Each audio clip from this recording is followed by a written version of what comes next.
Hello everyone. तो ये हमारी पॉलिटी की जो सीरीज़ चल रही है उसका नेक्स्ट लेक्चर रहने वाला है, मतलब कि लेक्चर नंबर 4 रहने वाला है, जिसमें हम देखेंगे the union and it's territory, जो कि part 1 of the Indian constitution के अंदर आता है और आर्टिकल 1 से 4 के अंदर इसको हम पढ़ने वाले हैं। ठीक है, तो ये बेसिकली क्या काम करता है? ये प्रोवाइड करता है मैकेनिज्म जिससे हम स्टेट्स या यूनियन टेरिटरीज़ के कॉन्स्टिट्यूशन में चेंज ला सकते हैं। तो चलो स्टेप बाय स्टेप इसको समझते हैं। तो हम यहाँ से स्टार्ट करते हैं। ये जो इंट्रोडक्शन है वो मैंने बता दिया कि क्या है। एक मैकेनिज्म है जो यूनियन टेरिटरीज़ और स्टेट्स के उसमें चेंज लाता है, टेरिटरीज़ के कॉन्स्टिट्यूशन में चेंज लाता है। तो हम स्टेप बाय स्टेप समझते हैं। आर्टिकल 1 से 4 हम पढ़ने वाले हैं, तो आर्टिकल 1 से हम स्टार्ट करते हैं। आर्टिकल 1 कहता है कि जो इंडिया है, that is Bharat, is shall be A union of states. अब यहाँ एक इम्पोर्टेंट चीज़ ध्यान देने लाइक ये कि कॉन्स्टिट्यूशन फेडरल इन स्ट्रक्चर है, फेडरल इन स्ट्रक्चर है, लेकिन इसको यूनियन ऑफ स्टेट्स कहा गया है, यूनियन ऑफ स्टेट्स। और हिंदी में कहें तो भारत भारत को संघ कहा गया है, संघ का है, राज्यों का संघ कहा गया है, ना कि फेडरल ऑफ स्टेट्स कहा गया है, ना कि फेडरल ऑफ स्टेट्स। क्यों क्यों नहीं कहा गया है? क्योंकि अमेरिकन फेडरेशन की तरह यहाँ कोई एग्रीमेंट नहीं हुआ है स्टेट्स के बीच। जो ये भारत के राज्य हैं वो किसी समझौते का परिणाम नहीं है, not a result of agreement among states, unlike USA. USA में क्या है, वो पूरा एक यूनियन तो बना हुआ है, लेकिन वो राज्यों का एक समझौता है। राज्य जब चाहे अपने यूनियन से अलग हो सकता है, लेकिन इंडिया में ऐसा नहीं है। इंडिया सिर्फ एक है, इसको एडमिनिस्ट्रेटिव पर्पज़ के लिए छोटे छोटे भागों में बांटा गया है, जिनको हम स्टेट्स या यूनियन टेरिटरीज कह देते हैं।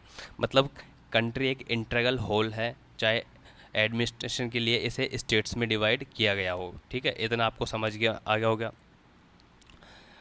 तो देखो मीनिंग एंड स्कोप में, for administrative convenience India is divided into states but country integral whole. Territory of India classified in 3 categories: territories of states, union territories, territories acquired by government. ठीक है, तो ध्यान ध्यान रखिए, टेरिटरी ऑफ इंडिया एक wider term है as compare to union of India. Union of India में सिर्फ स्टेट्स आते हैं जो फेडरल सिस्टम के मेंबर हैं, लेकिन टेरिटरी ऑफ इंडिया में स्टेट भी आता है, यूटीज़ भी आती है, और एनी एक्वायर्ड टेरिटरी सब इंक्लूडेड है।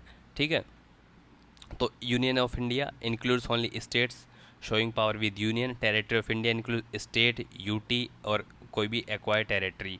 ठीक है, जिसमें हम हमारे जैसे समुद्री क्षेत्र भी आ जाते हैं, जिसमें हमारा जोन होता है, जिसमें हमारे राइट्स होते हैं। तो evolution of states and duties at commencement 1950। तो देखो, जब कॉन्स्टिट्यूशन कमेंस हुआ था 1950 में, यूनियन ऑफ इंडिया में स्टेट्स को 4 कैटेगरीज में डिवाइड किया गया था। वो कैटेगरीज कौन कौन सी थी? ए, बी, सी, डी। तो ए में क्या था? गवर्नर्स प्रोविनेंस था, जो कि ब्रिटिश इंडिया का था। प्रिंसली स्टेट्स और ग्रुप्स ऑफ प्रिंसली स्टेट्स। और सी में था चीफ कमिश्नर्स प्रोविनेंस प्लस सम प्रिंसली स्टेट्स। और डी में क्या था? Territory under lieutenant governor. तो और हिंदी में कहे तो हम इसको कहाँ गया, ये रहा। ए में क्या था? गवर्नर प्रांत ब्रिटिश इंडिया के। जो बी में क्या था? रियासतें और रियासतों का समूह। सी में मुख्य आयुक्त प्रांत और कुछ रियासतें। और डी में ऐसे क्षेत्र जो लेफ्टिनेंट गवर्नर द्वारा शासित थे। अब जम्मू और status of Jammu and Kashmir की हम बात करते हैं, तो देखो क्या हुआ था। आ, एक सेकेंड यार, कॉल आ रहा है भाई यार, ऐसे टाइम पे कॉल करते हैं। लेकिन स्टेट्स रीऑर्गेनाइजेशन एक्ट 19 जो 56 और 7th कॉन्स्टिट्यूशनल अमेंडमेंट 1956 के बाद ये कैटेगरी हटा दी गई थी। और मैं इसी को आपको थोड़ा सा इसको बता देता हूँ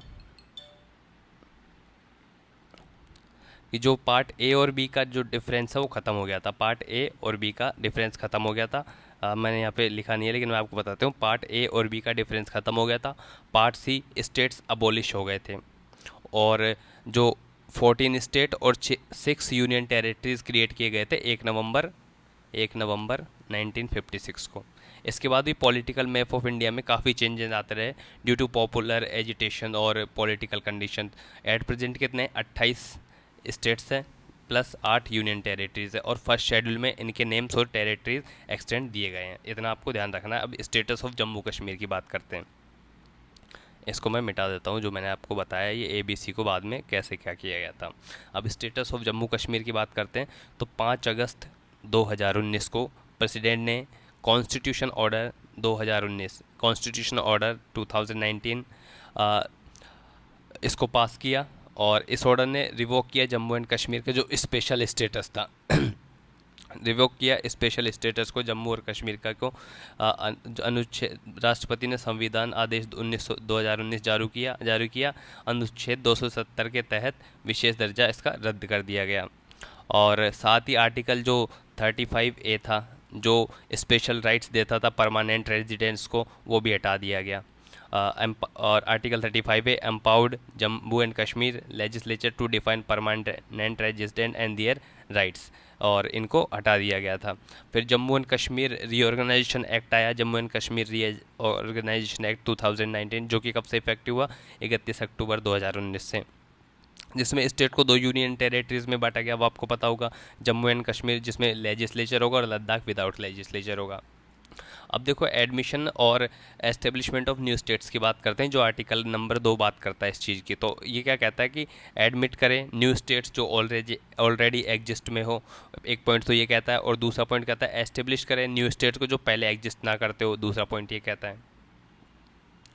तो complete description given to parliament applies to territories not part of whole of India, इसका यूनियन ऑफ इंडिया, इसका मतलब क्या है, और ये पार्लियामेंट की कंप्लीट डिस्ट्रक्शन और डिपेंड करता है, terms and condition parliament decide करेगी, इसका मतलब ये है। अब फॉर्मेशन ऑफ न्यू स्टेट्स की बात करते हैं, फॉर्मेशन ऑफ न्यू स्टेट्स। अब इसमें प्रोसीजर दे रखा है, देखिए वैसे आर्टिकल 3 है, इसका आगे देखेंगे, लेकिन इससे पहले आर्टिकल 3 देखते हैं, formation of new states, alteration of area, boundaries और नेम्स। आर्टिकल 3 क्या कहता है, मैं इसको आपको बता देता हूँ शॉर्ट में, या फिर समझा के बता देता हूँ कि कैसे होता है। आर्टिकल 3 कहता है पार्लियामेंट नए स्टेट्स बना सकता है और पुराने स्टेट्स के जो एरिया और बाउंड्रीज़ है, नाम है, उनको अल्टर कर सकता है। ये कैसे पॉसिबल है, तो इसके ये 4 वेज दे रखे हैं। तो separation of territory from any state, separation of territory from any state, इसका मतलब क्या है, कहाँ से पढ़ रहे थे हम, फॉर्मेशेरा, नए संसद नए राज्यों का गठन कर सकता है, क्षेत्रों को अलग कर सकता है, 2 या 2 से अधिक भागों में विभाजित कर सकता है, यूनियन ऑफ 2 और मोर पार्ट्स, किसी राज्य के क्षेत्र को बढ़ा सकता है या घटा सकता है, increase diminish area of state, alter boundaries को सीमाओं को बदल सकता है, राज्यों का नाम बदल सकता है। आर्टिकल 3 में ये लिखा हुआ है। State includes UTs under article 3, जो यहाँ स्टेट वर्ड में यूनियन टेरिटरी भी इंक्लूड है, इसका मतलब ये है। अब इसका प्रोसीजर क्या, प्रोसीजर अंडर आर्टिकल 3, इसमें 2 कंडीशंस दे रखी है। इस प्रोसेस के लिए 2 कंडीशन होती है, कौन कौन सी है। पहला, बिल इंट्रोडक्शन होगा, पार्लियामेंट में तभी होगा जब प्रेसिडेंट रिकमेंड करें, राष्ट्रपति की सिफारिश पर ही संसद में बिल प्रस्तुत होगा। अगर दूसरा पॉइंट क्या कहता है कि अगर बिल स्टेट्स के एरिया बाउंड्रीज या नेम को अफेक्ट करता है तो प्रेसिडेंट उस बिल को कंसर्न स्टेट लेजिस्लेचर को भेजेगा ताकि वो अपने व्यूज़ दे सके। ठीक है, president refers bill to concern state legislature ask for views within specified time.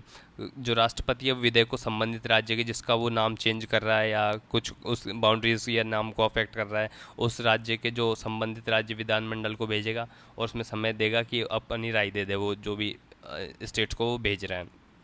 और प्रेसिडेंट में एक्सटेंड टाइम, प्रेसिडेंट टाइम बढ़ा सकता है।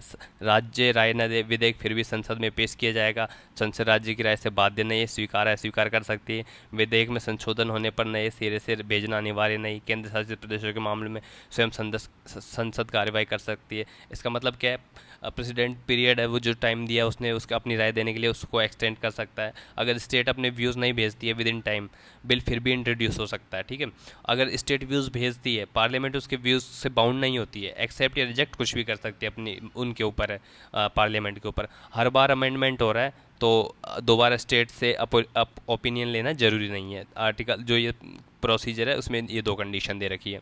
और आगे देखते हैं, और यूनियन टेरिटरीज के केस में पार्लियामेंट डायरेक्टली एक्शन ले सकती है, उसमें उसको संबंधित जो यूनियन टेरिटरी है उसके कहीं भी भेजने की जरूरत नहीं है, पार्लियामेंट डायरेक्ट उस पर एक्शन ले सकती है। यानी पार्लियामेंट के पास पूरी अथॉरिटी है स्टेट्स को फॉर्म करने, उनके एरिया बाउंड्रीज या नेम चेंज करने की, चाहे स्टेट कंसेंट दे या ना दे। ठीक है, तो पार्लियामेंट के पास ये पावर है। Amendment of first and fourth schedule, अब इसके पहली और जो चौथी अनुसूची है उसमें संशोधन कैसे हो सकता है? देखो आर्टिकल 4 ये कहता है laws made under article 2 and 3, जो आर्टिकल 2 और 3 में कानून बना है, आर्टिकल 4 कहता है कि आर्टिकल 2 या 3 के अंदर बनाए गए लॉज कॉन्स्टिट्यूशनल अमेंडमेंट नहीं माने जाएंगे अंडर आर्टिकल 368।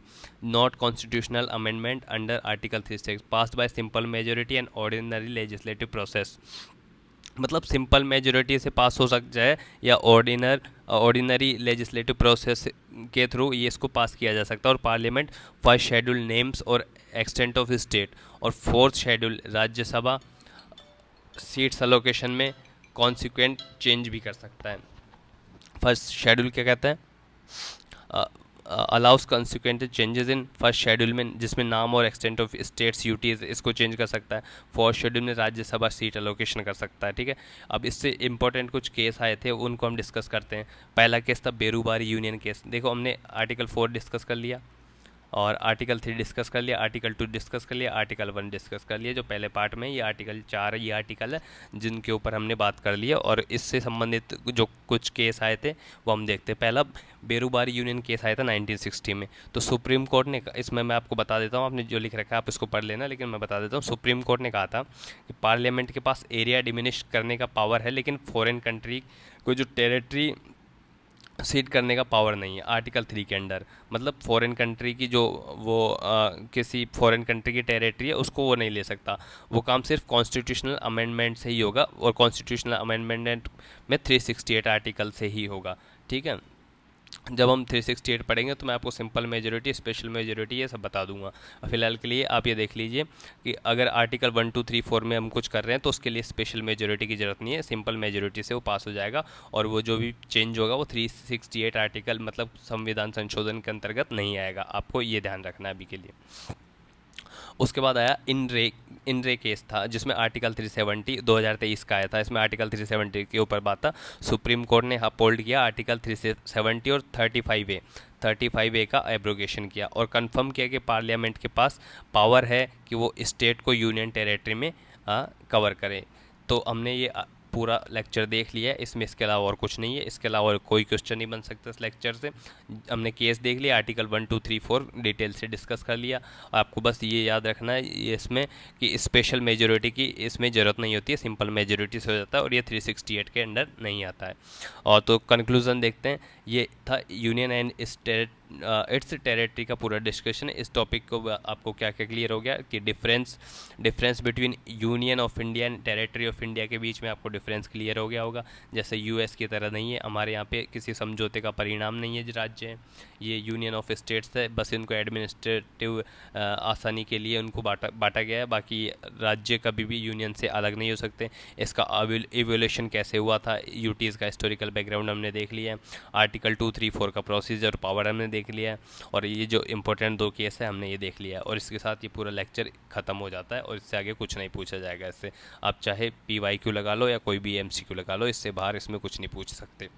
तो थैंक यू सो मच। इस लेक्चर को मैं अभी अपलोड कर देता हूँ। 3-4 दिन से मैं अपलोड नहीं कर पाया, मैं थोड़ा वीकेंड में घर चला जाता हूँ या फिर कुछ और काम रहता है जिसको निपटाने के लिए बिज़ी रह जाता हूँ। कोशिश करूँगा कि आगे ना रहूँ, कंटिन्यू अपलोड करता रहूँ, तो उसके लिए माफ़ी चाहूँगा। और आप जैसे जैसा मैं एक साथ काफ़ी वीडियो डाल दूँगा इसी वीक में, तो आप उनको मेक श्योर आप इनको फटाफट रिवाइज़ करो और बस पुराने वीडियोस को आपको रिवाइज़ करना है। नोट्स में डाल दूंगा इनके टेलीग्राम में, उनको रिवाइज़ बार बार करते रहना है, नहीं तो कोई मतलब नहीं निकलेगा। मैं बार बार एक ही चीज़ कह रहा हूँ, बार बार रिवाइज़ करना है। तो thank you so much and जय हिंद। आप इस लेक्चर को बाद में देख लेना।